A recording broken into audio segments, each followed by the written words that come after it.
Commandant, comment ça va mon gars? J'espère que ton junket se passe bien, que t'es pas trop fatigué. On m'a demandé de te poser une question. Quand est-ce qu'on remange des merguez? Je t'embrasse. Commandant, comment ça va mon gars? J'espère. Ça me fait rigoler parce que c'est notre activité préférée, je crois. Quand tu veux, mon frère, absolument quand tu veux. Vous voyez souvent encore avec Omar?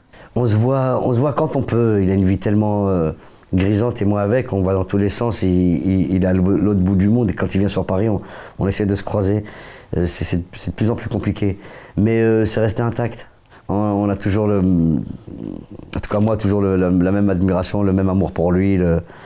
Je suis très très fier de voir le parcours qu'il fait encore aujourd'hui.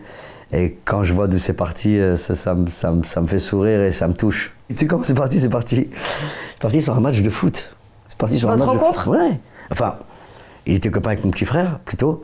Et puis quand on fait un match de foot, tu vois, les deux meilleurs, ils sélectionnent les équipes. Tu vois, Ouais. je te prends, toi je te prends, tu te prends, toi je te prends pas. Et puis à la fin, il restait toujours 3 ou 4 joueurs nuls, dont moi et Omar. Ah ouais? Tout le temps, à la fin des trucs, ils nous prenaient pas, ces bâtards. Et on se retrouvait sur le banc à attendre qu'ils nous prennent. Donc au bout d'un moment, on a commencé à les charrier. Et c'est là que j'ai vu qu'il était extrêmement drôle. Le lendemain, je l'ai amené à Radio Nova pour faire une fausse interview. Je lui ai dit, tu te fais passer pour un joueur de foot sénégalais, ça va cartonner. Le lendemain, il a été engagé. On a ça en commun d'avoir pleuré de rire et d'en avoir fait quelque chose.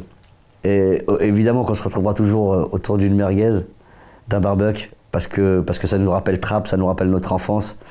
Le parc de Saint-Quentin, tous les dimanches, il y avait toutes les communautés possibles et imaginables. Certains faisaient des merguez, d'autres des acras.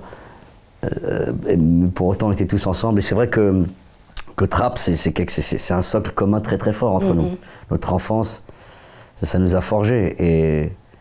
Et aujourd'hui, on fait le même métier. Je suis très heureux, très fier et très touché par lui.